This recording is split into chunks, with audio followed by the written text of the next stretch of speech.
La parole est à Madame Stella Dupont. Merci, Monsieur le Président.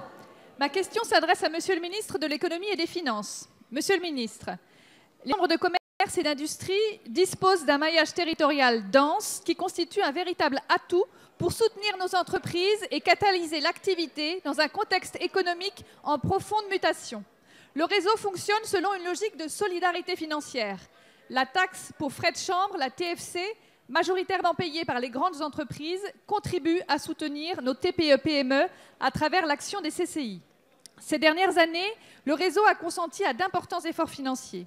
Ils étaient nécessaires et certaines CCI, comme celle de Maine-et-Loire, les avaient bien anticipés. En 2018, une baisse de 150 millions d'euros de la TFC a été actée. Le gouvernement envisageait alors de la stabiliser, donnant ainsi aux CCI une visibilité dont elles ont besoin pour continuer le travail de rationalisation nécessaire à leur efficacité. Ce matin, Monsieur le ministre, nous étions à l'Assemblée générale de CCI France. Vous y avez annoncé une nouvelle économie de 400 millions d'euros à l'horizon 2022. Il s'agit d'un montant extrêmement important qui ramènerait la TFC affectée au CCI à 375 millions d'euros. Rappelons qu'en 2013, elle disposait d'1,4 milliard d'euros. Rapporteur d'une mission d'information sur les CCI, avec ma collègue Valérie Opelt, nous avons identifié les leviers d'efficience qui demeurent.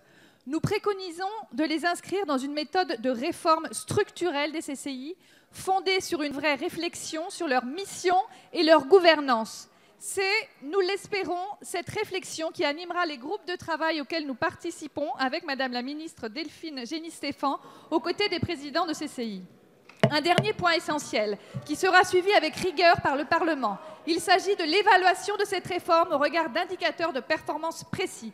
Monsieur le ministre, pouvez-vous nous préciser et clarifier les perspectives que vous envisagez concernant l'avenir de ce réseau dynamique? Merci, Madame la députée.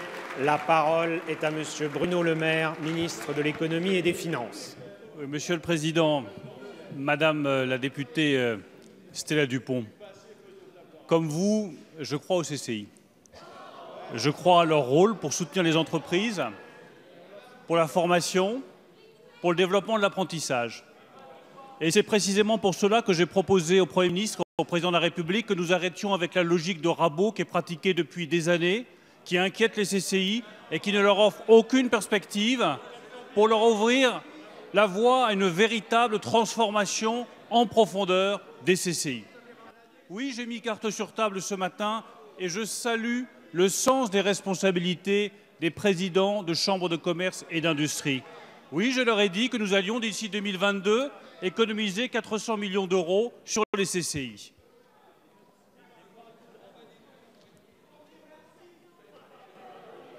Mais mesdames et messieurs de l'opposition, vous nous demandez sans cesse de faire des économies, mais dès qu'on en propose une, vous répondez non. Un peu de responsabilité, un peu de courage.